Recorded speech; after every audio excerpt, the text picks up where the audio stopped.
Agora que nós assim, é 5 anos, nos primeiro lustro, nós a pensa que está no seu lugar para nós sair para fora numa, com tique publicidade, e nós queremos dar publicidade, na é parte de lo que nanta chama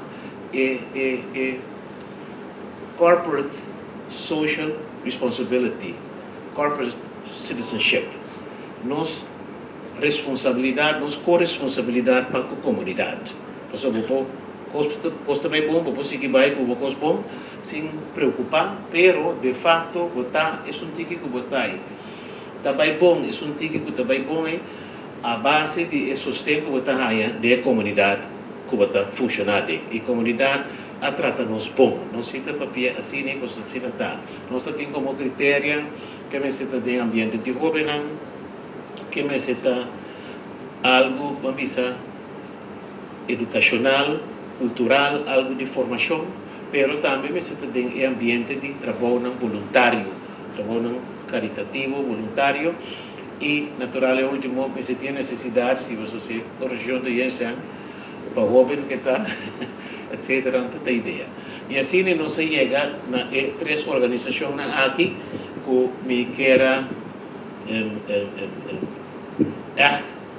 agradeciam para o trabalho que nós habitamos na comunidade aqui, cada uma na maneira. No caso aqui, me quero chamar aqui na vossa organização. Então, me quero não me danke solamente na membro na dia brass band, pero na escola completo. Me quero nós mais que 700 alunos não, dota muito agradecido para o gesto aqui. Danke, que nós vamos escolher para dar honor para nós receber gesto aqui. Seguro, lo ajuda para fazer nosso trabalho e dar lugar mais especial para nós funcionar. Nós temos já acaba uma ideia bem.